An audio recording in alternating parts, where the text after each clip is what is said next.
Come with me and my friends to explore this abandoned construction site. The second part of the area.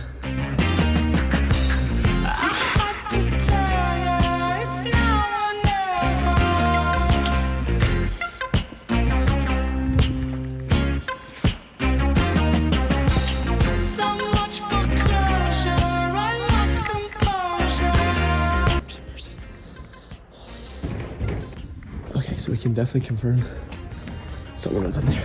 Holy God.